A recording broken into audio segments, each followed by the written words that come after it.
Kita ke informasi pertama, pemirsa, ribuan warga menggelar unjuk rasa bela Palestina di kawasan Gedung Negara Gerahadi, Surabaya, Jawa Timur. Selain menyuarakan kemerdekaan Palestina, massa juga mendukung Presiden Prabowo untuk mengevakuasi warga Palestina ke Indonesia. Apa yang dilakukan oleh saudara sekalian hari ini bukan saja suara golongan, tetapi ini adalah suara resmi rakyat Indonesia. Wakil Gubernur Jawa Timur Emil Dardak menghadiri langsung aksi bela Palestina yang digelar di kawasan Gedung Negara Gerahadi, Surabaya.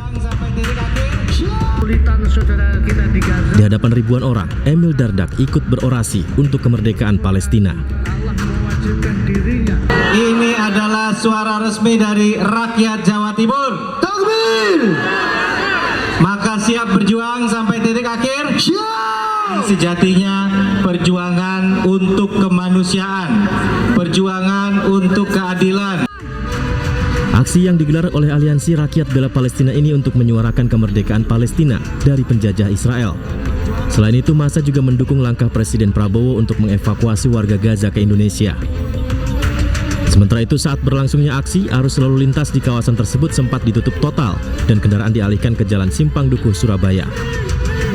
Dari Surabaya, Jawa Timur, Rahmat Ilyasan, iNews melaporkan. Ribuan santri dalam Forum Ukhuwah Islamiyah menggelar aksi solidaritas untuk Palestina di Jalan Malioboro, Yogyakarta. Mereka mengecam kebiadaban Zionis Israel yang telah menjajah Palestina.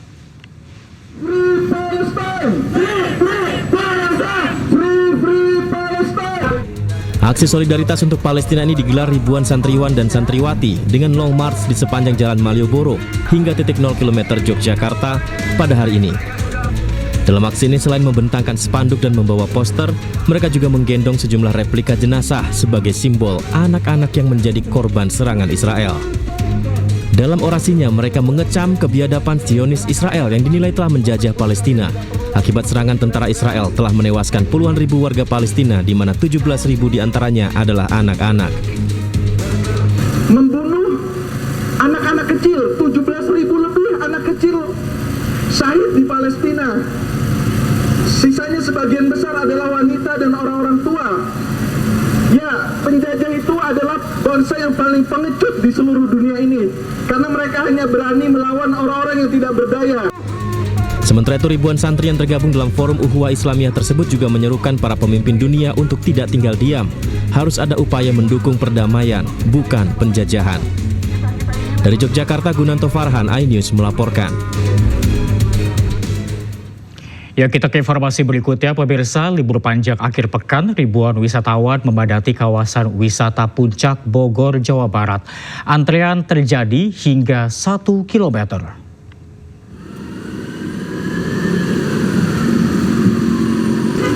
Antrean kendaraan yang ingin memasuki kawasan wisata Puncak terjadi mulai di Simpang Gadok pada Sabtu pagi. Antrean kendaraan mengular hingga 1 km didominasi oleh kendaraan plat B atau asal Jabodetabek. Sejumlah personil kepolisian dari Satlantas Polres Bogor dikerahkan untuk mengatur kelancaran lalu lintas. Sementara untuk mengurai kemacetan, skema rekayasa lalu lintas dengan ganjil genap dan juga one way diberlakukan secara situasional.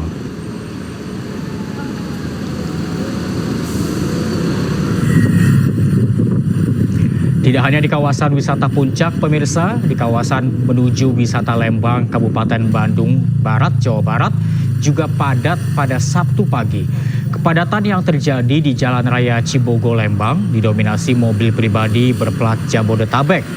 Peningkatan volume kendaraan ini seiring dengan libur panjang nasional pada Jumat hingga Minggu besok. Banyak wisatawan yang ingin menghabiskan libur panjang dengan mengunjungi sejumlah tempat wisata di kawasan Lembang. Polres Cimahi memberlakukan sistem one way secara situasional untuk mengurangi kepadatan kendaraan.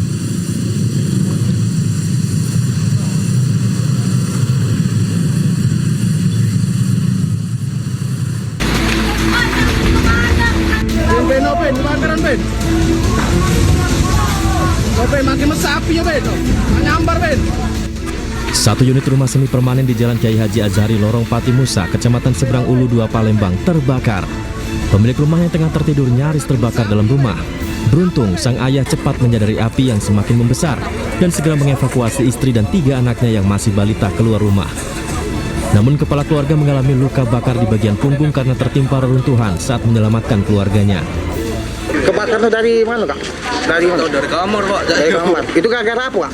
Mungkin konslet kali, Pak. Konslet. Oh, anak kita berhasil kita selamat, Sudah. Waktu kebakaran anak kita di mana, Kak?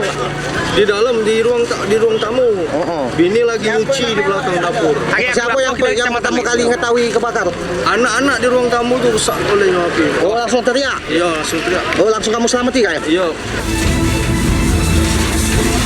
Api baru bisa dipadamkan 30 menit kemudian setelah 6 unit mobil pemadam kebakaran dikerahkan ke lokasi. Setelah api padam, tim Inafis Polrestabes Palembang menggelar olah TKP sementara. Dari hasil olah TKP, polisi mengamankan sekring listrik yang diduga pemicu awal terjadinya kebakaran. Sementara itu, pemerintah Kota Palembang akan memberikan bantuan berupa pakaian dan obat-obatan kepada korban lantaran seluruh isi rumah sudah habis terbakar. Yang pasti kita data dulu, besok saya kesini lagi mungkin membawa pakaian yang pasti karena semua sudah terbakar ya, dan mungkin ada bantuan yang pasti kita laporkan dengan pimpinan kejadian musibah ini. Insya Allah pasti akan ada perhatian dan bantuan dari pemerintah. Tidak ada korban jiwa dalam peristiwa ini. Dari Palembang, Muhammad David, iNews melaporkan. Dan pemirsa, kita beralih ke informasi lain. Bau menyengat yang menyerupai gas tercium di sejumlah wilayah di Kota Bekasi, Jawa Barat pada Jumat malam hingga Sabtu pagi tadi. Hingga kini belum diketahui penyebab munculnya bau yang sangat mengganggu pernafasan dan membuat warga sakit kepala tersebut.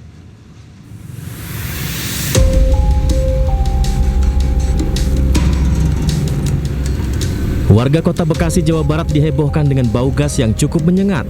Bau gas muncul di sejumlah kecamatan antara lain Mustika Jaya, Medan Satria, hingga Bekasi Utara. Bau gas muncul sejak Jumat malam membuat pernafasan warga terganggu. Bahkan tidak hanya di luar rumah, bau gas juga tercium hingga di dalam rumah. Awalnya banyak warga yang mengira bau gas berasal dari tabung gas mereka di dapur rumahnya masing-masing. Kayak semacam gas, sekitar jam 8 ke jam 9 saya kira gasnya itu dari dalam, lalu saya cek aman, tapi kemudian saya dari luar seperti bau gas, ya udah akhirnya kita tutup semua gitu. Oh gitu. Kenapa gitu, lalu saya matiin gitu. Lama nggak sih Pak durasinya Pak? Durasi sampai jam, itu masih tercium sampai jam 11 Pak. Jam 11? Iya, saya istirahat tuh jam 11. Cari-cari kemana, ke warung abang nggak dapat juga. Iya, tapi belum ketahuan titik-titik itunya. Belum ketahuan titiknya mah di mana ada tuh bau-baunya. Mengganggu gak Pak? Lah mengganggu banget baunya, gitu. Iya, nggak enak ya. Bagaimana sih, kayak di tenggorokan sakit gitu? Sakit lah, ke hidung, ke itu juga kayak banget. Nyengat ya. Sementara itu, Wali Kota Bekasi mengatakan pada Jumat malam BPBD Kota Bekasi juga bergerak ke beberapa lokasi untuk mencari tahu sumber bau gas ini. Namun, penyebab bau gas masih belum diketahui. Gas nih Pak di sejumlah wilayah Kota Bekasi. Jadi ada beberapa memang gas yang hari ini sedang diidentifikasikan di lokasi-lokasi mana yang mungkin terjadi kebocoran.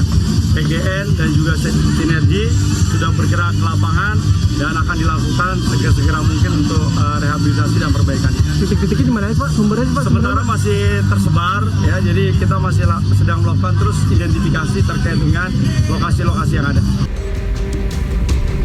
Bau gas yang cukup menyengat tercium di sejumlah wilayah di Kota Bekasi, Jawa Barat pada Jumat malam. Bahkan bau gas yang belum diketahui sumbernya dari mana tercium hingga pagi tadi. Dari Bekasi, Jawa Barat, Rahmat Hidayat, iNews melaporkan. Ya, sementara itu perusahaan gas negara menyebut bau gas yang cukup menyengat di sejumlah wilayah di kota dan Kabupaten Bekasi ini bukan dari kebocoran pipa gas. Hal itu dipastikan setelah timnya menelusuri sejumlah titik. Usai mendapatkan laporan, pihak perusahaan gas negara atau PGN langsung melakukan penelusuran di sejumlah titik di Kota Bekasi maupun di Kabupaten Bekasi. Dari hasil penelusuran tim teknisi PGN di lapangan, pihaknya memastikan bahwa bau gas yang cukup menyengat ini bukan berasal dari pipa gas yang bocor. Meski demikian, pihak PGN tetap melakukan pemantauan ketat serta melakukan koordinasi dengan pihak berwenang demi menjaga keamanan masyarakat dan pelanggan gas bumi. Dari pemantauan pengecekan menyeluruh yang sudah dilakukan, tidak terdapat indikasi kebocoran dari pipa gas PGN. Meskipun informasi dari tim di lapangan bahwa pada saat ini bau sudah tidak tercium kembali, namun PGN tetap melakukan pemantauan secara ketat bersama dengan pihak yang berwenang untuk terus berkoordinasi memastikan keamanan masyarakat dan pelanggan gas bumi. Hal ini sejalan dengan prioritas kami untuk memastikan keselamatan dan keandalan infrastruktur dalam menyalurkan energi gas. Dan untuk mengetahui arus lalu lintas di masa libur panjang, kita sudah terhubung dengan rekan Salam Pulungan di Simpang Gadok Puncak Bogor. Selamat sore, Salam. Apakah ada rekayasa lalu lintas yang diberlakukan di Puncak pada sore ini? Ya Reza dan juga pemirsa, untuk kondisi terkini situasi arus lalu lintas di kawasan Simpang Gadok Bogor Jawa Barat ini sudah kembali normal di kedua arah. Tentu berbeda situasinya kalau kita bandingkan pada pagi hari tadi yang memang sempat terjadi adanya ketersendatan kepadatan lalu lintas dari arah Jakarta menuju ke arah Puncak. Karena memang tadi terjadi kemacetan hingga 1 km. Namun saat ini juga sudah tidak diterapkan kembali skema rekayasa lalu lintas berupa one way dan juga ganjil genap. Karena memang situasi arus lalu lintasnya saat ini sudah terpantau kondusif dan juga terpantau sudah normal begitu. Dan memang kalau dari pantauan kami di lapangan, ini mayoritas kendaraan yang melintas baik itu dari arah Jakarta maupun ke arah Puncak ataupun dari arah sebaliknya ini masih didominasi oleh kendaraan pribadi, mobil-mobil pribadi begitu yang berplat B asal Jakarta. Karena nampaknya ini Puncak masih menjadi destinasi wisata favorit bagi masyarakat yang akan menghabiskan waktu libur panjang akhir pekannya bersama dengan keluarga atau kerabat terdekatnya. Nah Reza dan juga pemirsa, ini dapat kami sampaikan meskipun saat ini juga tengah dilanda hujan, namun ini sama sekali tidak menyurutkan dari masyarakat yang akan menghabiskan waktu libur panjang akhir pekannya bersama dengan keluarga.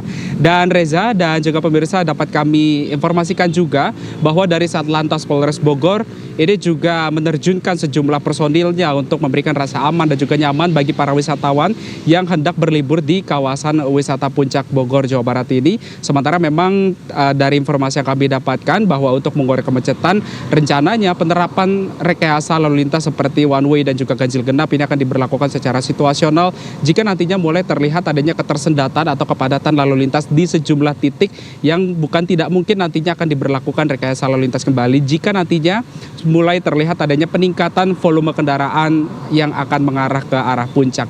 Reza.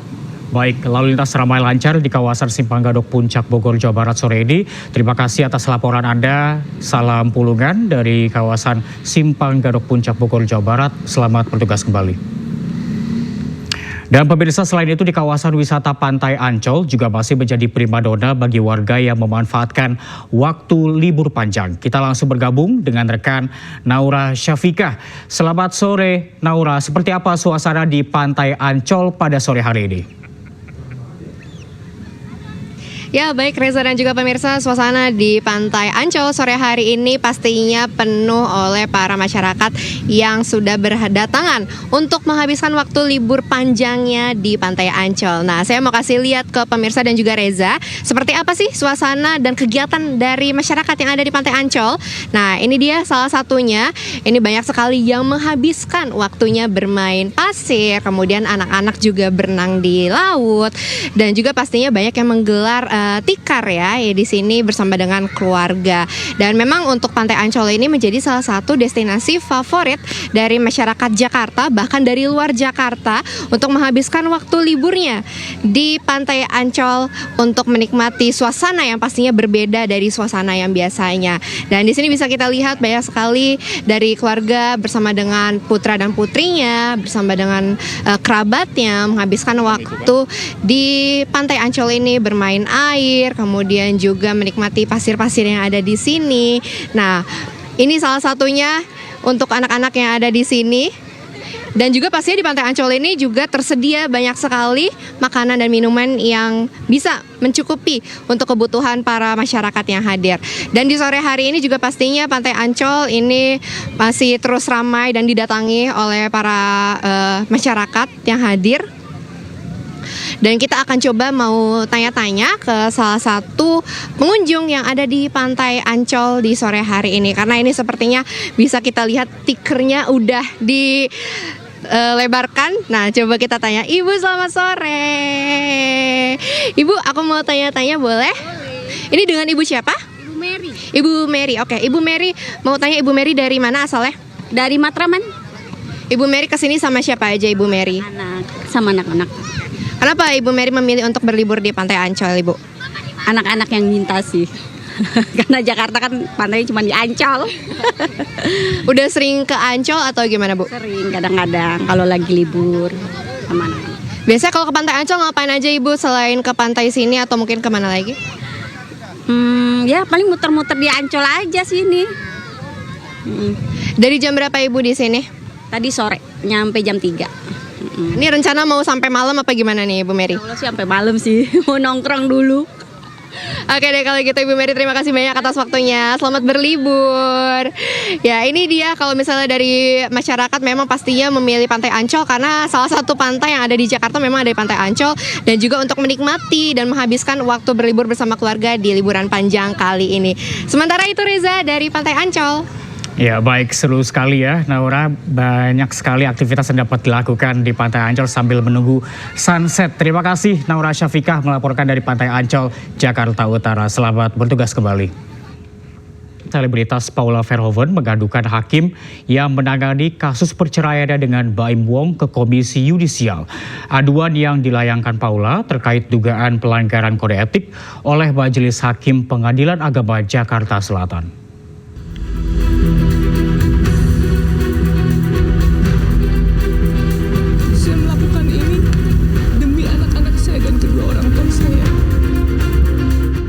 Pasca perkara perceraiannya dengan aktor Baim Wong diputus oleh Majelis Hakim Pengadilan Agama Jakarta Selatan, model Paula Verhoeven bersama tim kuasa hukumnya menyambangi kantor Komisi Yudisial Jakarta.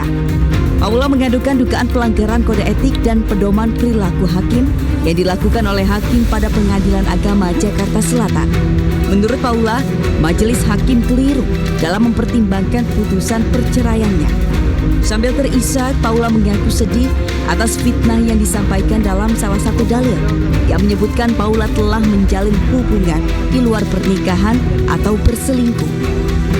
Di sini saya hadir dan mendatangi Komisi Yudisial untuk melaporkan dugaan terjadinya pelanggaran kode etik dan pedoman perilaku hakim yang dilakukan Majelis Hakim pada Pengadilan Agama Jakarta Selatan yang memeriksa dan mengadili perkara perceraian saya.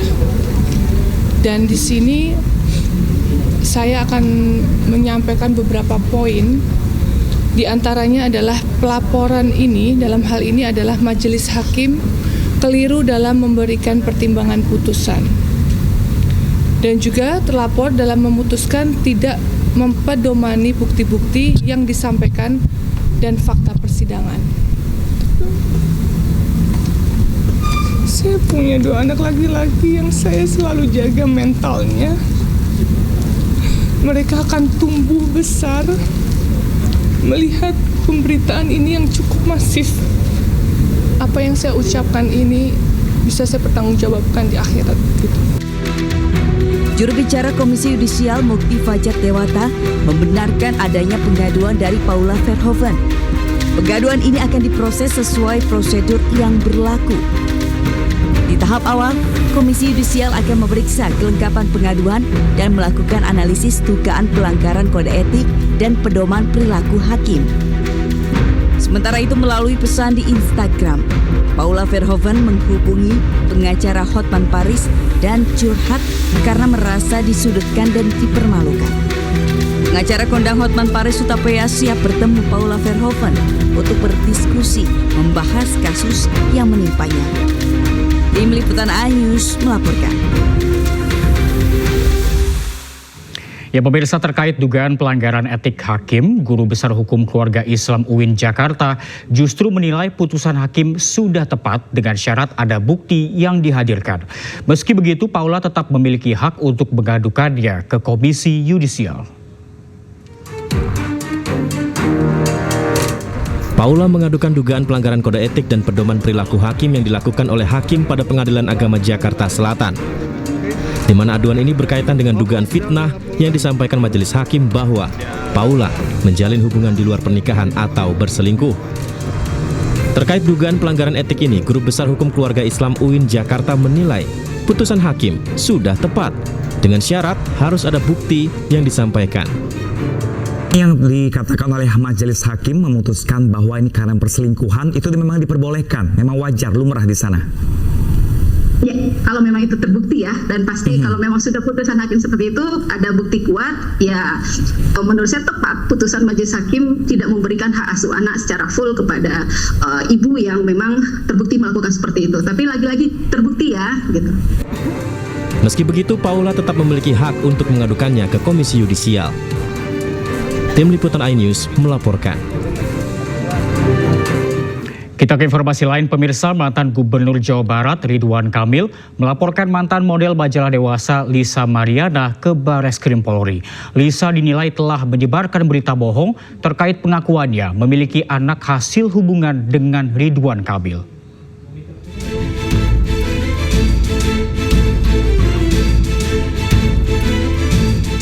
Mantan Gubernur Jawa Barat Ridwan Kamil menjawab somasi yang dilayangkan mantan model majalah dewasa Lisa Mariana. Melalui kuasa hukumnya, RK bahkan melaporkan Lisa ke Bareskrim Polri. Lisa dilaporkan atas dugaan penyebaran berita bohong dan pencemaran nama baik, yakni terkait pengakuan Lisa berselingkuh dengan RK hingga memiliki seorang anak perempuan. Yaitu pertama kami ingin menanggapi dulu bahwa pada hari Jumat yang lalu tanggal 11 bulan 4 klien kami Pak Ridwan Kamil telah disomasi oleh pihak kuasa hukum LM gitu, di mana terhadap somasi tersebut kami telah menanggapinya yaitu sebagai berikut. Pertama, klien kami menolak seluruh dalil-dalil dalam klaim dalam somasi tersebut karena tidak pernah klien kami memiliki hubungan hukum apapun sebagaimana yang diklaim oleh saudari LM. Kemudian kedua, kami mempersilahkan kepada tim kuasa hukum LM atau kepada LM untuk melakukan upaya-upaya hukum yang sesuai prosedur. Dan ketiga, klien kami telah mencadangkan haknya untuk melakukan upaya hukum terhadap siapapun yang telah melakukan fitnah, merusak reputasi, dan melakukan tekanan psikologis maupun sosial baik kepada klien kami ataupun kepada keluarga klien kami. Itu tanggapan kami, jawaban kami terhadap somasi yang dilayangkan oleh tim kuasa hukum LM. Kemudian atas dasar tersebut kami juga sudah berkoordinasi dan juga sudah melakukan diskusi bahwa Bapak Ridwan Kamil akhirnya setuju dan sepakat untuk menempuh upaya hukum. Dalam hal ini kami terus terang dengan Bapak Ridwan Kamil telah membuat laporan polisi dan pengaduan ke Mabes Polri.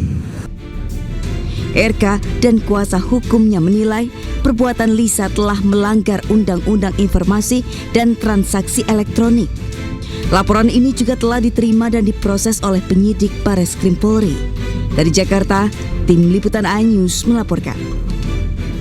Ya, kasus dugaan perselingkuhan yang menjerat mantan Gubernur Jawa Barat Ridwan Kamil dengan model majalah dewasa Lisa Mariana terus bergulir. Usai Lisa Mariana mengaku memiliki anak dari Ridwan Kamil, kini pasangan Lisa Mariana membantah bahwa anak Lisa adalah anak RK.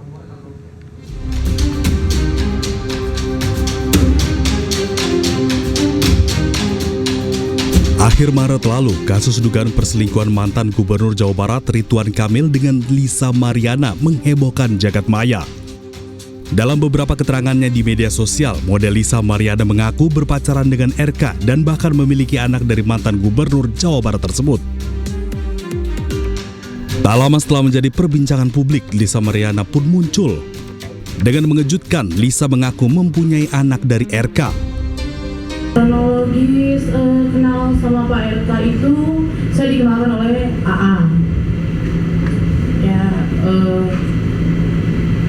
dikenalkan oleh AA, medsos dan Pak RK sendiri yang men-DM saya di Instagram.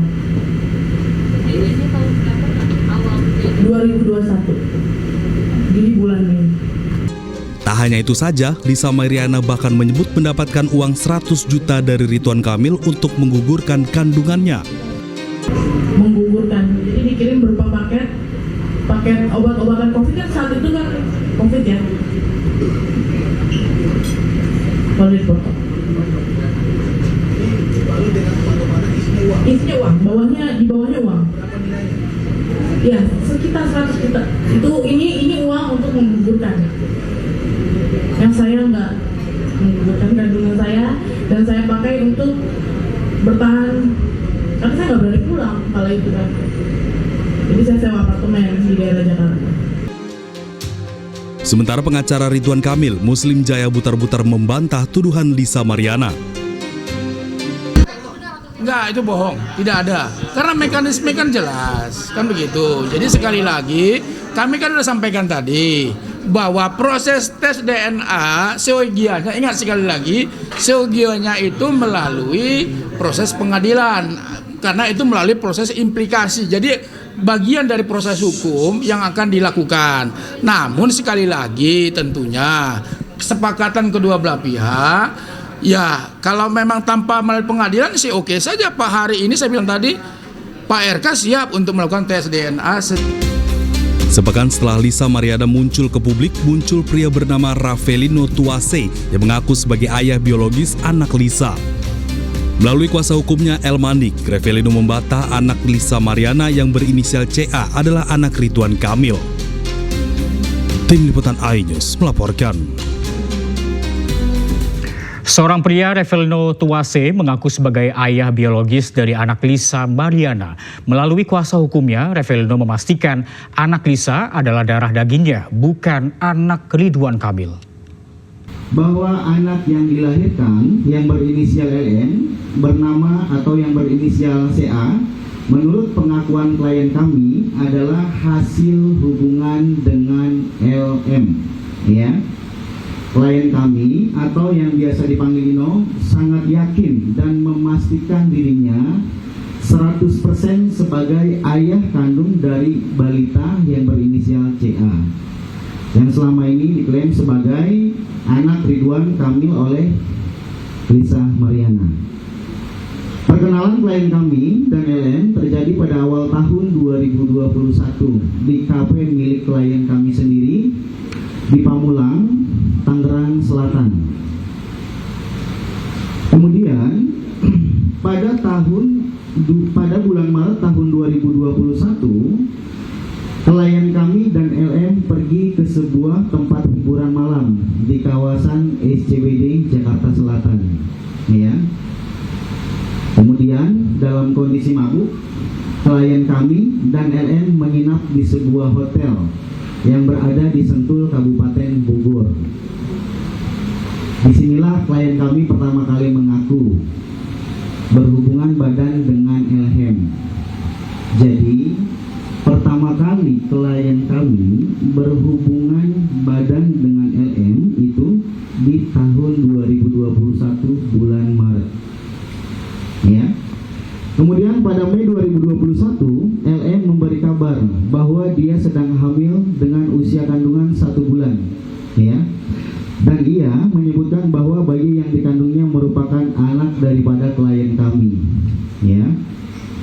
LM meminta kepada klien kami untuk mendampingi selama masa kehamilannya. Dan klien kami sempat mendatangi LM yang sedang berada di rumah temannya yang tinggal di kawasan Pondok Cabe. Kepada klien kami, LM ingin ditemui karena sedang ngidam dan beralasan hal tersebut adalah keinginan sang bayi untuk bertemu ayahnya, ya. Beberapa waktu kemudian, klien kami bersama seorang temannya yaitu yang bernama Berniko Ponto sedang berada di daerah Renijaya, Pamulang, Tangerang Selatan, kembali bertemu dengan LM, ya. Saudari LM ini kembali menegaskan bahwa bayi yang berinisial CA adalah anaknya daripada klien kami yaitu Ravelino Tuase. Ya, terima kasih Anda masih bersama kami di iNews Sore. Pemirsa, ruas jalan Yosudarso arah Pelabuhan Tanjung Priok, Jakarta Utara sudah kembali lancar mulai pagi tadi. Kemacetan yang mengular seperti beberapa hari lalu sudah tidak terlihat.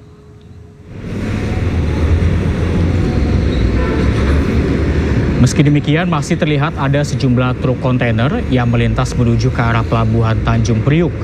Selain itu, lalu lintas dari arah sebaliknya yakni Tanjung Priok menuju Cempaka Putih hingga Cawang terlihat ramai lancar.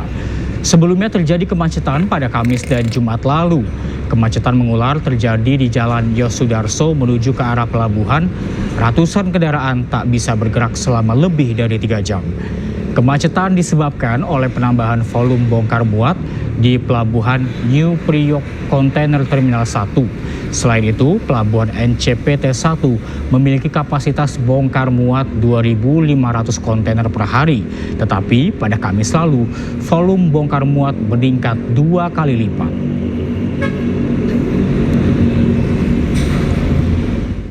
Gubernur Jakarta Pramono Anung meminta maaf kepada masyarakat terkait peristiwa kemacetan parah yang terjadi di Tanjung Priok.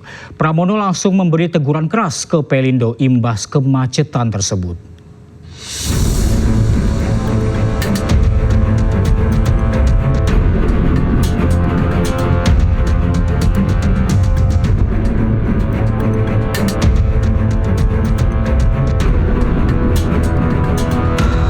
Gubernur Jakarta Pramono Anung meminta maaf kepada masyarakat terkait peristiwa kemacetan parah yang terjadi di Tanjung Priok. Pramono mengaku bertanggung jawab atas kemacetan tersebut meskipun tidak ada kaitannya dengan pemerintah Provinsi Jakarta. Permintaan maaf disampaikan Pramono usai bersepeda bersama ratusan masyarakat di Balai Kota Sabtu pagi. Menurutnya, kemacetan terjadi karena kelebihan kapasitas kendaraan di dalam area pelabuhan. Pramono telah meminta Kepala Dinas Perhubungan Jakarta untuk memberikan teguran keras ke PT Pelindo dan operator Tanjung Priok. Peristiwa yang terjadi di Tanjung Priok ini sungguh membuat saya resah. Untuk itu secara khusus saya ingin menyampaikan permohonan maaf sebesar-besarnya. Walaupun sebenarnya tidak ada hubungannya sama sekali dengan pemerintah Jakarta. Yang terjadi di dalam Tanjung Priok untuk muatannya yang harusnya 2.500 truk per hari, kemarin itu dipaksakan untuk menjadi 4.000 truk per hari. Sehingga mengalami jam dan akhirnya saya juga baru tahu tadi pagi dari Kepala Dinas Perhubungan bukan lagi 4.000 tetapi menjadi 7.000 truk per hari. Ini menunjukkan bahwa ketidakprofesionalan pengelola yang ada di Tanjung Priok. Untuk itu saya sudah meminta kepada Kepala Dinas Perhubungan untuk memberikan teguran sekeras-kerasnya. Karena sudah 3 hari kemacetan ini nggak boleh terjadi kembali. Dan Pelindo secara terbuka sudah meminta maaf baik kepada pemerintah Jakarta yang terkena akses dari hal tersebut maupun kepada masyarakat. Tetapi apapun karena ini terjadi di Jakarta, sebagai Gubernur Jakarta saya bertanggung jawab dan memohon maaf atas kejadian tersebut dan tidak boleh terjadi kembali. Bahkan tadi saya sudah sampaikan kepada Kepala Dinas Perhubungan, kalau diperlukan saya akan berkirim surat kepada Pelindo untuk memberikan peringatan sekeras-kerasnya atau cukup dengan Kepala Dinas. Dan yang penting ini tidak boleh terjadi kembali. Pramono berharap peristiwa serupa tak terulang kembali karena telah merugikan masyarakat. Dari Jakarta, Syahreza Zanski, Pandu Priyo, iNews melaporkan. Lalu bagaimana dengan kondisi terkini di kawasan Tanjung Priok, Jakarta Utara? Kita sudah terhubung dengan rekan Hamzah Hasibuan. Selamat sore, Hamzah. Apakah masih terjadi kemacetan pada sore ini? Ya, selamat sore Reza dan juga pemirsa. Saat ini arus lalu lintas di Jalan Yosudarso yang mengarah ke arah Pelabuhan Tanjung Priok ini terpantau ramai lancar. Sejak siang tadi kami melihat tidak ada kemacetan yang mengular terjadi baik dari kendaraan pribadi maupun dari truk peti kemas yang nantinya akan berangkat dan masuk menuju ke arah Pelabuhan Tanjung Priok. Ini berbeda dengan hari-hari kemarin, di mana diduga kemacetan sempat terjadi sejak hari Rabu 16 April 2025 kemarin hingga puncaknya ini terjadi pada hari Kamis dan berlanjut hingga hari Jumat 18 April 2025. Selain itu, kami juga mendapatkan informasi bahwa Kepala Kesyahbandaran dan Otoritas Pelabuhan Tanjung Priok M. Takwim ini menyebut bahwa kemacetan diduga akibat adanya peningkatan jumlah dan volume kendaraan khususnya truk peti kemas yang akan melakukan bongkar muat di Pelabuhan Tanjung Priok. Biasanya ini terdapat sekitar 2.500 yang dapat ditampung oleh New Priok Container Terminal 1 ataupun NPCT 1, sedangkan pada hari Rabu hingga Jumat kemarin ini terdapat sekitar 4.000 lebih truk peti kemas yang masuk secara bersamaan menuju ke arah Pelabuhan Tanjung Priok untuk melakukan bongkar muat. Padatnya aktivitas bongkar muat ini diduga akibat adanya jadwal yang berbarengan dari beberapa perusahaan logistik yang mengejar target akibat adanya libur lebaran yang berlangsung sejak 24 Maret hingga 8 April lalu dan disusul dengan libur panjang yang terjadi pada hari Jumat kemarin yaitu 18 April hingga 20 April 2025 mendatang. Selain itu, kemacetan ini juga mengakibatkan adanya banyak titik-titik yang menjadi kendaraan terhambat. Salah satunya yaitu Yosur Darso, Marunda, Enggano, Pelumpang dan juga bahkan di akses tol Wiyoto Wiono yang mencapai 15 km panjangnya kemacetan. Selain itu, kepolisian dan juga PT Pelabuhan Indonesia ini berkoordinasi sebelumnya untuk mengurai kemacetan dengan memberlakukan pembukaan gratis gate dan juga terlihat saat ini sudah kembali lancar di Jalan Tanjung Priok. Sementara itu, Reza. Baik, terima kasih Hamzah Sibuan melaporkan dari Tanjung Priok, Jakarta Utara. Selamat sore, selamat bertugas kembali. Dan pemirsa, kita ke informasi lainnya. Pelaksanaan pemungutan suara untuk pemilihan suara ulang pada Pilkada Kabupaten Serang dan Gorontalo Utara hari ini mulai dilakukan oleh Komisi Pemilihan Umum. Meski diulang, tak mengurangi antusias warga untuk memilih.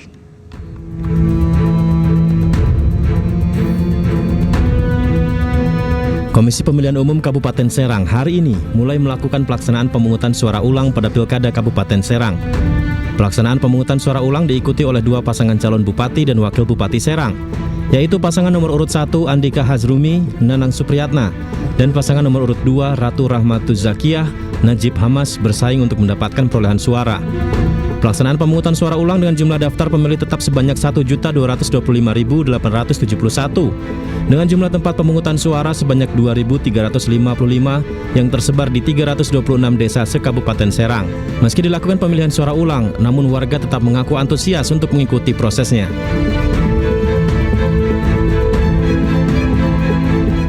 Lumayan rame sih yang udah pada mau nyoblos pagi hari ini. Sebelumnya nyoblos di sini juga apa? Iya, di sini ini lagi ngantri.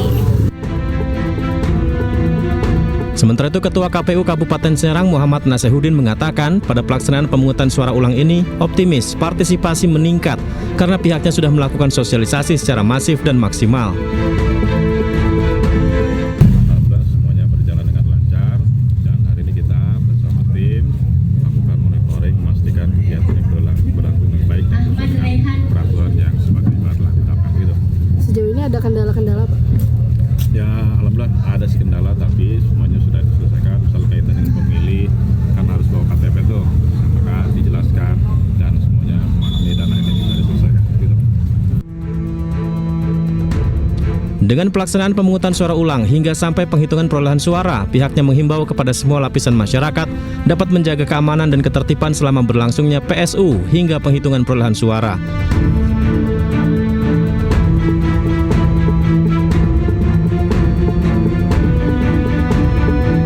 Sama seperti di Serang, pemilihan suara ulang hasil putusan Mahkamah Konstitusi di Kabupaten Gorontalo Utara juga dilaksanakan. Pada pilkada ulang ini, Gorontalo Utara diikuti 3 pasangan calon, yakni Roni Imran, Ramdan Mapile, Torik Modanggu, Nurjana Yusuf, dan Muhammad Sidik Nur Muksin Badar. Meski dilakukan pemilihan ulang, namun warga tetap antusias mengikuti jalannya proses pemilihan.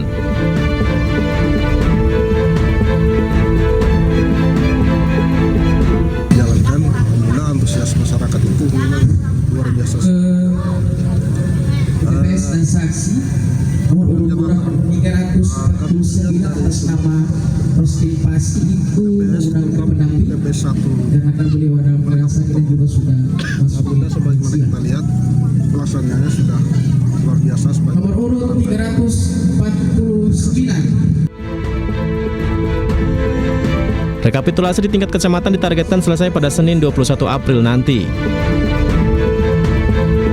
Dari Gorontalo Utara, Gorontalo, dan dari Serang, Banten, Nur Faizi Lahasan dan Mahesa Apriandi, iNews melaporkan. Tim Gabungan Penegakan Hukum Terpadu Bawaslu Banten menangkap tangan sejumlah orang yang melakukan politik uang dalam pemilihan suara ulang Pilkada Kabupaten Serang. Setidaknya ada 12 orang yang ditangkap, berikut barang bukti sejumlah uang. Video amatir ditangkapnya sejumlah orang saat membagikan uang menjelang pemilihan suara ulang Pilkada Kabupaten Serang terekam video amatir. 2 terduga pelaku ditangkap saat beraksi di Jalan Baru, Bendung Pamarayan, Kecamatan Cikesal, Serang, Banten. Berdasarkan informasi, keduanya diketahui merupakan bagian dari tim pemenangan Paslon 01. Modus yang mereka gunakan yakni dengan meminta kartu keluarga dari calon pemilih untuk dicatat ke dalam daftar nominatif. Kemudian para pemilih dijanjikan uang tunai sebesar Rp50.000 per orang untuk mendukung Paslon 01 dalam pemungutan suara ulang. Setidaknya ada 12 orang yang ditangkap Gakumdu Bawaslu Banten, berikut barang bukti sejumlah uang. Bawaslu sendiri kebetulan masih dalam berproses ya, keterangan informasi ada 12 yang sudah ditemukan. Hal-hal terhadap tahapan-tahapan terutama penghutang suara ini harus sesuai dengan mekanisme yang diatur oleh ketentuan secara teknis oleh. Satu keluarga di Palembang, Sumatera Selatan nyaris terbakar di dalam rumahnya. Beruntung kepala keluarga segera menyadari kebakaran dan langsung menyelamatkan istri beserta 3 anaknya yang masih balita.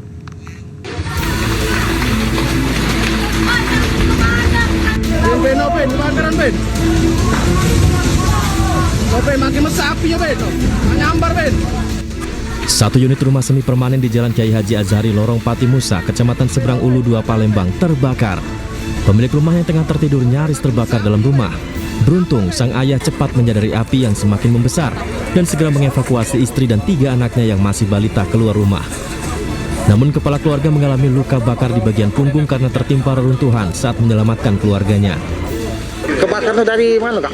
Dari mana? Dari kamar, Pak. Dari kamar. Itu gara-gara apa, Kak? Mungkin konslet kali, Pak. Konslet. Oh, anak kita berhasil kita selamat, Kak? Sudah. Waktu kebakaran anak kita di mana, Kak? Di dalam, di ruang tamu. Bini lagi nyuci di belakang dapur. Siapa yang pertama kali mengetahui kebakar? Anak-anak di ruang tamu itu rusak oleh api. Oh, langsung teriak? Iya, langsung teriak. Oh, langsung kamu selamati, Kak? Iya. Api baru bisa dipadamkan 30 menit kemudian setelah 6 unit mobil pemadam kebakaran dikerahkan ke lokasi. Setelah api padam, tim Inafis Polrestabes Palembang menggelar olah TKP sementara. Dari hasil olah TKP, polisi mengamankan sekring listrik yang diduga pemicu awal terjadinya kebakaran. Sementara itu, pemerintah Kota Palembang akan memberikan bantuan berupa pakaian dan obat-obatan kepada korban lantaran seluruh isi rumah sudah habis terbakar. Yang pasti kita data dulu, besok saya kesini lagi mungkin membawa pakaian yang pasti karena semua sudah terbakar ya, dan mungkin ada bantuan yang pasti kita laporkan dengan pimpinan kejadian musibah ini. Insya Allah pasti akan ada perhatian dan bantuan dari pemerintah. Tidak ada korban jiwa dalam peristiwa ini. Dari Palembang, Muhammad David, iNews melaporkan. Ribuan warga menggelar unjuk rasa bela Palestina di kawasan Gedung Negara Geraha di Surabaya, Jawa Timur. Selain menyuarakan kemerdekaan Palestina, massa juga mendukung Presiden Prabowo untuk mengevakuasi warga Palestina ke Indonesia. Apa yang dilakukan oleh saudara sekalian hari ini bukan saja suara golongan, tetapi ini adalah suara resmi rakyat Indonesia. Wakil Gubernur Jawa Timur Emil Dardak menghadiri langsung aksi bela Palestina yang digelar di kawasan Gedung Negara Geraha di Surabaya. Di hadapan ribuan orang, Emil Dardak ikut berorasi untuk kemerdekaan Palestina. Ini adalah suara resmi dari rakyat Jawa Timur. Takbir! Maka siap berjuang sampai titik akhir? Siap! Sejatinya perjuangan untuk kemanusiaan, perjuangan untuk keadilan. Aksi yang digelar oleh Aliansi Rakyat Bela Palestina ini untuk menyuarakan kemerdekaan Palestina dari penjajah Israel. Selain itu, massa juga mendukung langkah Presiden Prabowo untuk mengevakuasi warga Gaza ke Indonesia. Sementara itu, saat berlangsungnya aksi, arus lalu lintas di kawasan tersebut sempat ditutup total dan kendaraan dialihkan ke Jalan Simpang Dukuh, Surabaya. Dari Surabaya, Jawa Timur, Rahmat Ilyasan, iNews melaporkan. Pemirsa, ribuan santri dalam Forum Ukhuwah Islamiyah menggelar aksi solidaritas untuk Palestina di Jalan Malioboro, Yogyakarta. Mereka mengecam kebiadaban Zionis Israel yang telah menjajah Palestina. Free, free Palestine! Free, free Palestine! Free, free Palestine! Aksi solidaritas untuk Palestina ini digelar ribuan santriwan dan santriwati dengan long march di sepanjang Jalan Malioboro hingga titik 0 km Yogyakarta pada hari ini. Dalam aksi ini selain membentangkan spanduk dan membawa poster, mereka juga menggendong sejumlah replika jenazah sebagai simbol anak-anak yang menjadi korban serangan Israel. Dalam orasinya, mereka mengecam kebiadaban Zionis Israel yang dinilai telah menjajah Palestina. Akibat serangan tentara Israel telah menewaskan puluhan ribu warga Palestina, di mana 17.000 diantaranya adalah anak-anak. Membunuh anak-anak kecil, 17.000 lebih anak kecil syahid di Palestina. Sisanya sebagian besar adalah wanita dan orang-orang tua. Ya, penjajah itu adalah bangsa yang paling pengecut di seluruh dunia ini, karena mereka hanya berani melawan orang-orang yang tidak berdaya. Sementara itu, ribuan santri yang tergabung dalam Forum Ukhuwah Islamiyah tersebut juga menyerukan para pemimpin dunia untuk tidak tinggal diam. Harus ada upaya mendukung perdamaian, bukan penjajahan. Dari Yogyakarta, Gunanto Farhan, iNews melaporkan. Pemirsa, bau menyengat yang menyerupai gas tercium di sejumlah wilayah di Kota Bekasi, Jawa Barat pada Jumat malam hingga Sabtu pagi tadi. Hingga kini belum diketahui penyebab munculnya bau yang sangat mengganggu pernafasan dan membuat warga sakit kepala.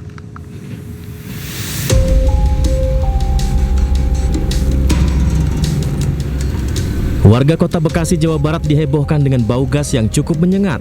Bau gas muncul di sejumlah kecamatan antara lain Mustika Jaya, Medan Satria, hingga Bekasi Utara. Bau gas muncul sejak Jumat malam membuat pernafasan warga terganggu. Bahkan tidak hanya di luar rumah, bau gas juga tercium hingga di dalam rumah. Awalnya banyak warga yang mengira bau gas berasal dari tabung gas mereka di dapur rumahnya masing-masing. Kayak semacam gas, sekitar jam 8, jam 9 saya kira gasnya itu dari dalam, lalu saya cek aman, tapi kemudian saya dari luar seperti bau gas, ya udah akhirnya kita tutup semua gitu. Oh gitu. Kenapa gitu, lalu saya mati-matiin gitu. Lama nggak sih Pak durasinya Pak? Durasi sampai jam, itu masih tercium sampai jam 11 Pak. Jam 11? Iya, saya istirahat jam 11. Cari-cari kemana, ke warung abang nggak dapat juga. Iya, tapi belum ketahuan titik-titik itunya. Belum ketahuan titiknya mah di mana ada tuh bau-baunya. Mengganggu gak Pak? Lah mengganggu banget baunya, iya, nggak enak ya. Gimana sih, kayak di tenggorokan sakit gitu? Sakit mah ke hidung, ke itu juga kayak banget. Nyengat ya. Sementara itu, Wali Kota Bekasi mengatakan pada Jumat malam BPBD Kota Bekasi juga bergerak ke beberapa lokasi untuk mencari tahu sumber bau gas ini. Namun, penyebab bau gas masih belum diketahui. Gas nih Pak di sejumlah wilayah Kota Bekasi. Jadi ada beberapa memang gas yang hari ini sedang diidentifikasikan di lokasi-lokasi mana yang mungkin terjadi kebocoran. PGN dan juga Sinergi sudah bergerak ke lapangan dan akan dilakukan segera mungkin untuk rehabilitasi dan perbaikan. Titik-titiknya di mana Pak? Sumbernya Pak? Sementara masih tersebar ya, jadi kita masih sedang melakukan terus identifikasi terkait dengan lokasi-lokasi yang ada. Bau gas yang cukup menyengat tercium di sejumlah wilayah di Kota Bekasi, Jawa Barat pada Jumat malam. Bahkan bau gas yang belum diketahui sumbernya dari mana tercium hingga pagi tadi. Dari Bekasi, Jawa Barat, Rahmat Hidayat, iNews melaporkan. Sementara itu pemirsa, perusahaan gas negara menyebut bau gas yang cukup menyengat di sejumlah wilayah di kota dan Kabupaten Bekasi ini bukan dari kebocoran pipa gas. Hal itu dipastikan setelah timnya menelusuri sejumlah titik. Usai mendapatkan laporan, pihak perusahaan gas negara atau PGN langsung melakukan penelusuran di sejumlah titik di kota Bekasi maupun di Kabupaten Bekasi. Dari hasil penelusuran tim teknisi PGN di lapangan, pihaknya memastikan bahwa bau gas yang cukup menyengat ini bukan berasal dari pipa gas yang bocor.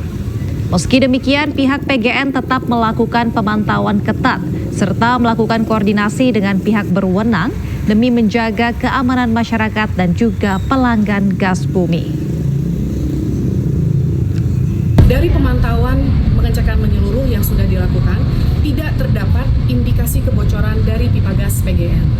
Meskipun informasi dari tim di lapangan bahwa pada saat ini bau sudah tidak tercium kembali, namun PGN tetap melakukan pemantauan secara ketat bersama dengan pihak yang berwenang untuk terus berkoordinasi memastikan keamanan masyarakat dan pelanggan gas bumi. Hal ini sejalan dengan prioritas kami untuk memastikan keselamatan dan keandalan infrastruktur dalam menyalurkan energi gas PGN. Pemirsa, remaja 13 tahun yang terjatuh dari wahana pendulum di Jatim Park mengalami patah 2 tulang di kaki kanannya dan retak di 2 jari tangan. Kepolisian masih menyelidiki apakah ada unsur kelalaian pada peristiwa tersebut.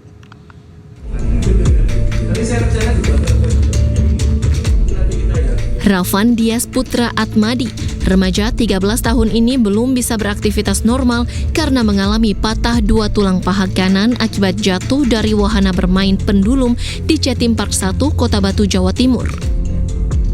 Ia mengaku saat itu bersama kakak dan 2 sahabatnya naik wahana 360 pendulum. Saat wahana tersebut berputar dan di ketinggian 15 meter, sabuk pengaman yang digunakannya tiba-tiba lepas, sehingga korban bergelantungan dan kemudian terjatuh. Sementara itu, Polres Batu mendalami kemungkinan adanya unsur kelalaian yang mengakibatkan korban terlempar dari ketinggian 15 meter. Polisi sudah mengolah tempat kejadian perkara dan memeriksa 6 saksi, yaitu korban, orang tua korban, operator, kapten operator, tim medis, dan pengelola. Di awal kita datang dan kita melaksanakan olah TKP itu sebetulnya untuk alat pengaman ini sebetulnya bisa digunakan. Dan itu dicek oleh operator bahwa itu pada saat itu ketat. Namun seiring dengan berjalannya waktu wahana ini berputar dan sebagainya, dia beroperasi dunia, mungkin terjadi kekacauan itu yang masih kita cari. Apa penyebabnya ini? Apakah ada human error? Ataukah memang alat ini yang butuh untuk dilaksanakan man-stand dan itu tidak dilakukan oleh pihak Jatim Park? Ataukah ada faktor lain? Itu tentunya yang bisa menjelaskan adalah teknisi. Kini polisi menghentikan sementara operasional wahana pendulum sampai penyelidikan selesai. Dari Batu, Jawa Timur, Denny Irwansyah, iNews melaporkan. Sebelumnya viral di media sosial, seorang pengunjung Jatim Park terlempar dari wahana 360 pendulum. JTP mengaku siap bertanggung jawab atas kecelakaan tersebut.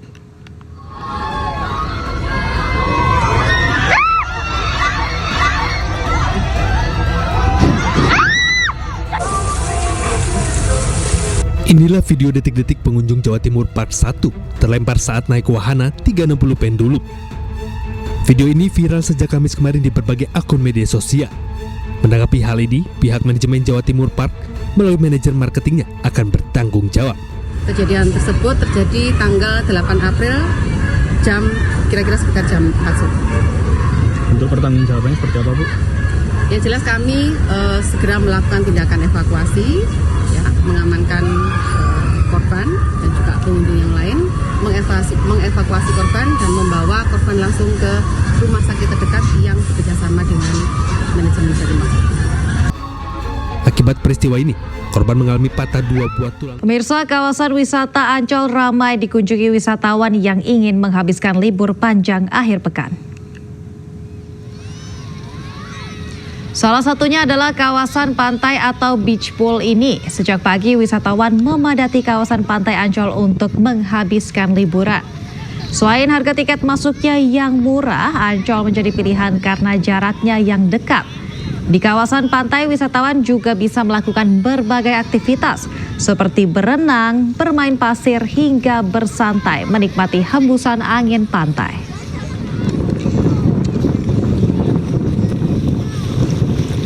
Kawasan wisata Pantai Ancol masih jadi primadona bagi warga yang memanfaatkan waktu libur panjang.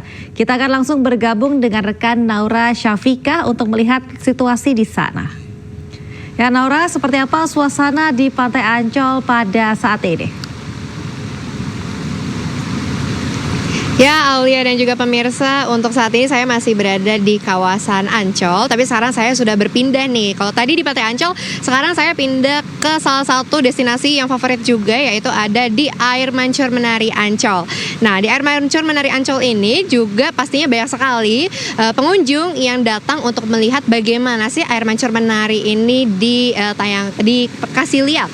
Dan ini adalah salah satunya, ini air mancur yang tadi sebenarnya di pukul setengah 6 sore ini tadi sempat ada penampilan dari air mancur menari, di mana air mancur yang menari diiringi dengan irama musik dan juga dengan lagu-lagu yang pastinya sangat indah untuk dipandang. Dan juga tidak hanya dari penampilan air mancur menari ini saja yang menjadi favoritnya, di sini juga pastinya dikelilingi dengan suasana lain seperti ada angin-angin yang berhembus, kemudian juga bisa dilihat banyak sekali warga dan pengunjung yang menikmati waktu sorenya hingga ke malam hari di Air Mancur Menari yang ada di Ancol ini. Dan untuk lokasinya ini memang berdekatan sekali dengan Bandar Jakarta, kemudian juga bisa dilihat di sini dekat dengan Symphony of the Sea, di mana banyak sekali pengunjung yang datang ke sini. Dan pastinya nanti hingga malam hari masih banyak lagi pengunjung yang akan menghabiskan waktunya untuk menikmati Air Mancur Menari yang ada di Ancol ini. Dan dari informasi yang kami dapatkan juga, Aulia dan pemirsa, untuk Air Mancur Menari Ancol ini akan berlanjut hingga nanti di pukul 8 malam, yang pastinya akan lebih banyak lagi penampilan dari Air Mancur Menari yang diiringi dengan musik dan juga dengan lampu-lampu yang bisa menemani pengunjung dan juga masyarakat yang ada di Ancol untuk menghabiskan liburannya. Dan juga pastinya di sini untuk Air Mancur Menari ini gratis, tidak dipungut biaya apapun untuk seluruh pengunjung yang sudah berada di kawasan Ancol, Jakarta Utara. Sementara itu, Aulia dari Ancol.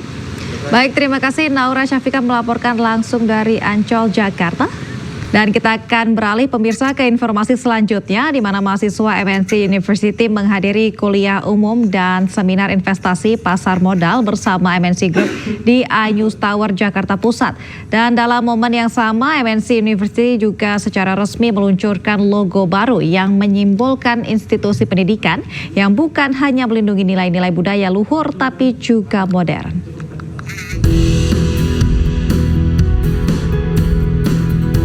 Kuliah umum MNC University bertajuk Pentingnya Literasi Investasi Pasar Modal digelar di iNews Tower, Kebon Sirih, Jakarta Pusat.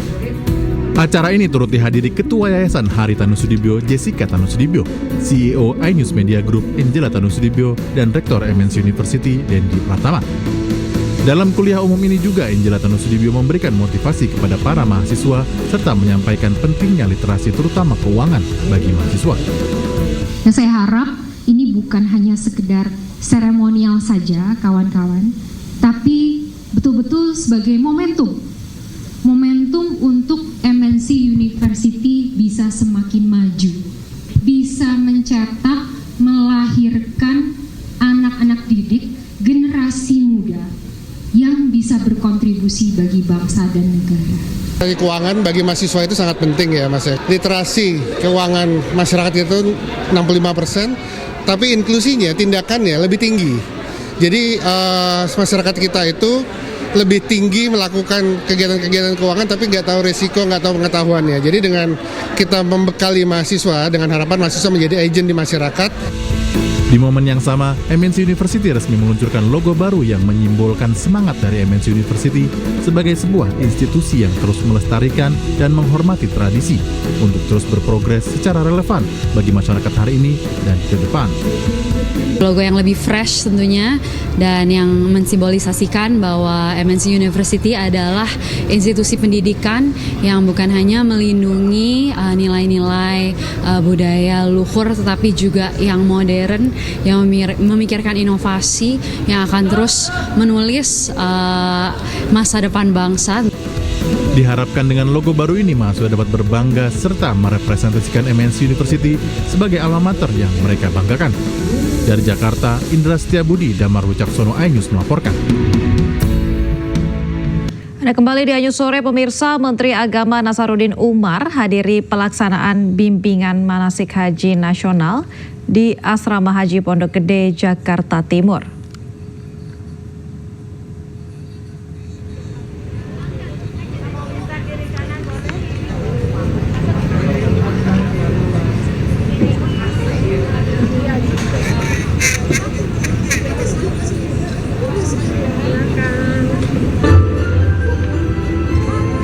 Dia tidak bisa begini. Dia nangis. Barulah kemudian pramugari yang agak cantik datang. Kegiatan tersebut, Menteri Agama Nasaruddin Umar memberikan materi pembekalan secara langsung kepada calon jemaah haji dengan mengangkat tema Menggapai Haji yang Mabrur. Kegiatan ini diikuti oleh 100.000 calon haji secara luring maupun daring dari berbagai penjuru Indonesia. Selain itu, Menteri Agama juga menjelaskan bahwa Indonesia berhasil melakukan negosiasi kepada pihak Arab Saudi terkait dengan kebijakan pelaksanaan haji 2025, terutama soal batasan usia dan pendamping haji khusus jemaah dari Indonesia. Dia tidak bisa begini. Dia nangis. Barulah kemudian Pemirsa, jelang malam Paskah, ribuan jemaat hadir untuk mengikuti Sabtu Vigili yang merupakan bagian dari rangkaian perayaan Paskah. Sejak sore tadi, jemaat mulai memadati area gereja untuk mengikuti misa yang penuh makna yang menandai transisi dari masa sengsara menuju kebangkitan. Misa berlangsung pada pukul 5 sore dengan pengamanan yang cukup ketat di area sekitar gereja.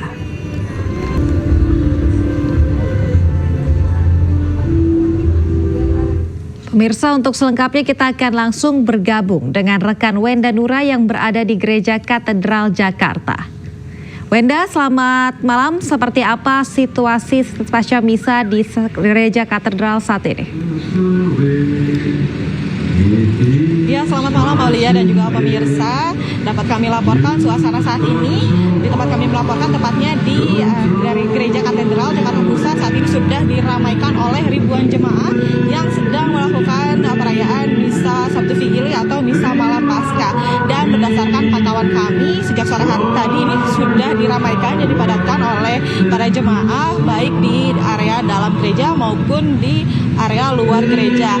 Dan dapat kami informasikan bahwa selama rangkaian perayaan Paskah 2025 ini di Gereja Katedral dapat menampung sebanyak 4.500 jemaah baik di area dalam gereja, di area Gua Maria, di Plaza Maria, dan yang paling banyak adalah di tempat kami melaporkan saat ini di halaman Gereja Katedral yang sudah disediakan dan juga tenda dan mampu menampung sebanyak 2.500 jemaah.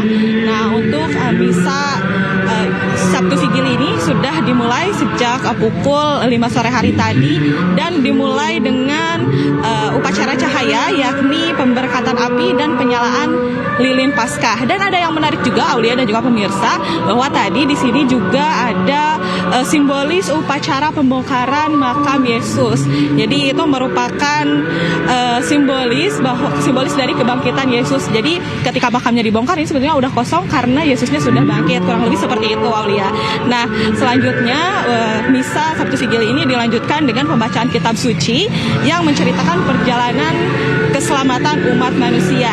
Dan sejak sore hari tadi pengamanan di area Gereja Katedral memang cukup ketat. Petugas dari Gereja Katedral bekerja sama dengan pihak kepolisian untuk mengamankan jalannya ibadah ataupun perayaan malam Paskah ini agar para jemaah yang tengah beribadah ini merasa aman dan nyaman. Dan dapat kami sampaikan juga Aulia dan juga pemirsa bahwa perayaan Sabtu Vigili atau malam Paskah ini menjadi penutup dari masa Prapaskah atau Pekan Suci Paskah dan menyambut masa Paskah sebagai masa penuh harapan dan penuh sukacita bagi seluruh umat Katolik di seluruh dunia. Sementara demikian yang dapat kami laporkan, Aulia. Baik, terima kasih Wenda melaporkan langsung dari Gereja Katedral Jakarta. Selamat bertugas kembali. Selanjutnya pemirsa, ruas jalan Yosudarso arah Pelabuhan Tanjung Priok, Jakarta Utara sudah kembali lancar mulai pagi tadi. Kemacetan yang mengular seperti beberapa hari lalu sudah tidak terlihat.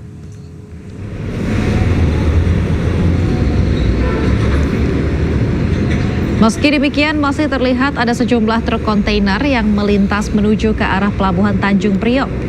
Selain itu, lalu lintas dari arah sebaliknya, yakni Tanjung Priok menuju Cempaka Putih hingga Cawang, terlihat ramai lancar.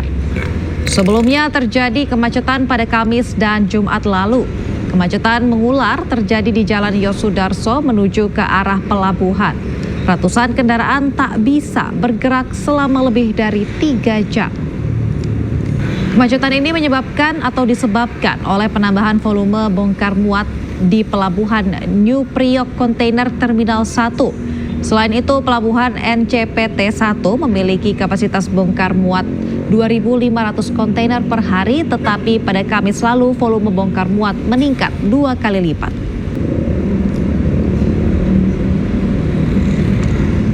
Gubernur Jakarta Pramono Anung meminta maaf kepada masyarakat terkait dengan peristiwa kemacetan parah yang terjadi di Tanjung Priok. Pramono langsung memberi teguran keras ke Pelindo imbas kemacetan tersebut.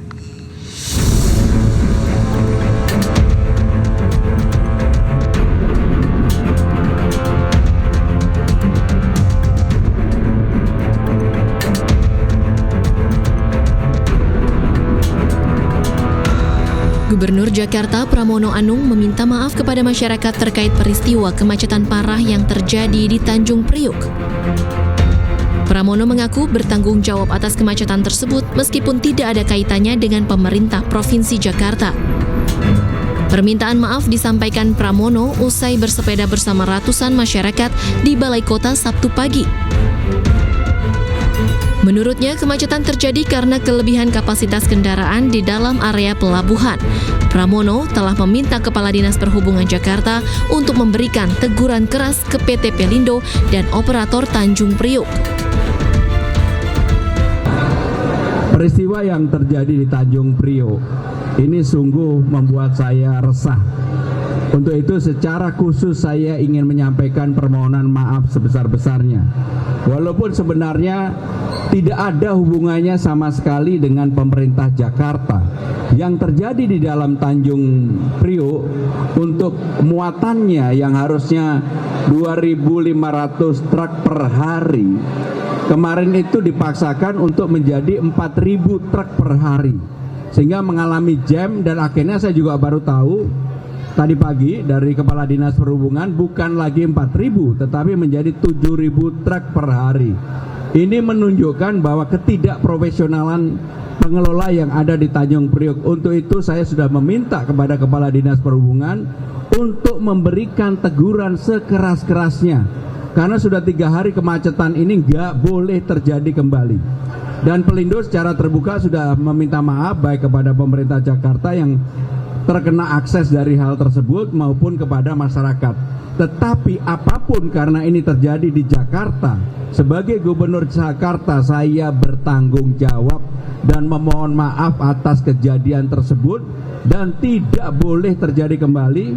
Bahkan tadi saya sudah sampaikan kepada Kepala Dinas Perhubungan, kalau diperlukan saya akan berkirim surat kepada Pelindo untuk memberikan peringatan sekeras-kerasnya atau cukup dengan Kepala Dinas, dan yang penting ini tidak boleh terjadi kembali. Pramono berharap peristiwa serupa tak terulang kembali karena telah merugikan masyarakat. Dari Jakarta, Syahreza Zanski, Pandu Priyo, iNews melaporkan. Kita ke informasi lainnya pemirsa, pelaksanaan pemungutan suara untuk pemilihan suara ulang pada Pilkada Kabupaten Serang dan Gorontalo Utara hari ini mulai dilakukan oleh Komisi Pemilihan Umum. Meski diulang, tak mengurangi antusias warga untuk memilih.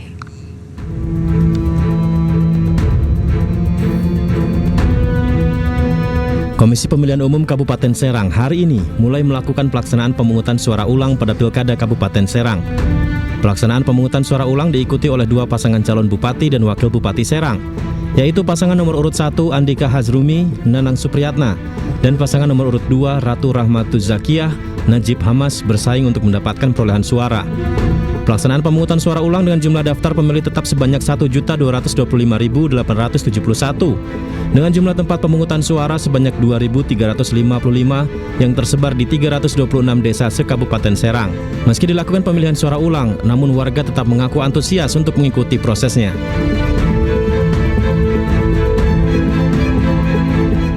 Lumayan rame sih yang udah pada mau nyoblos pagi hari ini.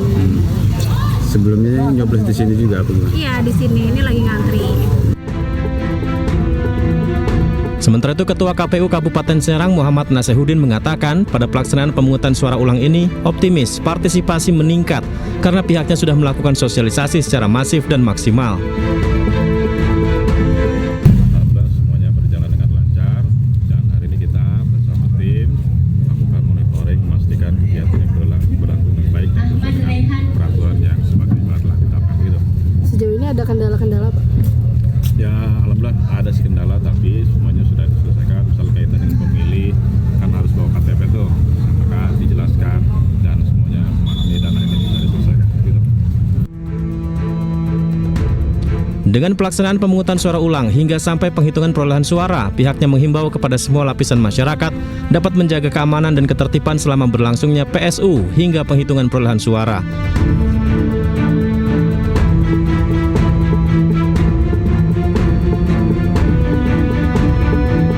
Sama seperti di Serang, pemilihan suara ulang hasil putusan Mahkamah Konstitusi di Kabupaten Gorontalo Utara juga dilaksanakan. Pada pilkada ulang ini, Gorontalo Utara diikuti 3 pasangan calon, yakni Roni Imran, Ramdan Mapile, Torik Modanggu, Nurjana Yusuf, dan Muhammad Sidik Nur Muksin Badar. Meski dilakukan pemilihan ulang, namun warga tetap antusias mengikuti jalannya proses pemilihan.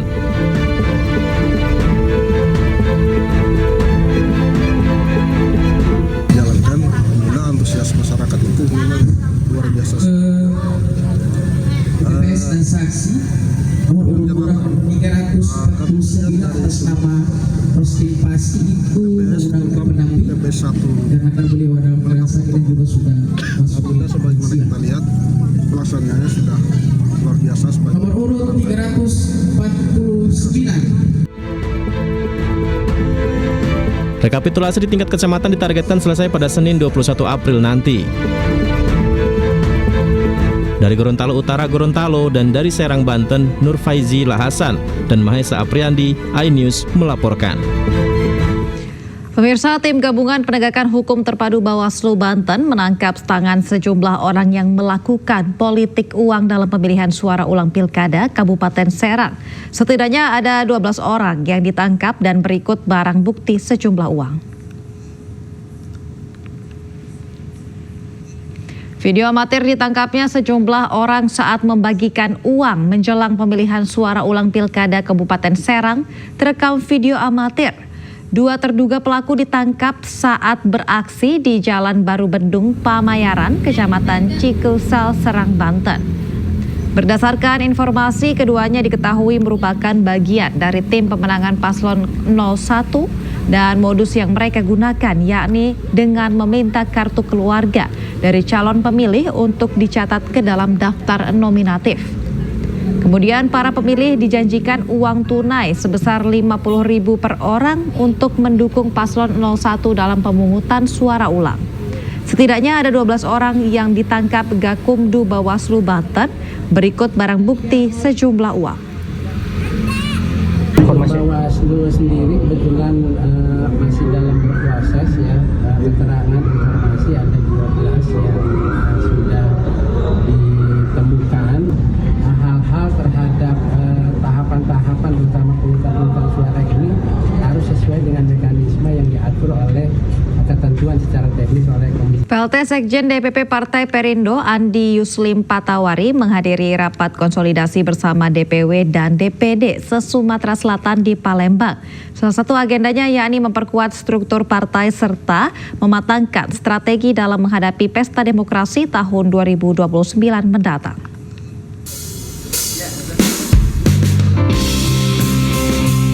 Partai Perindo terus memanaskan mesin partainya.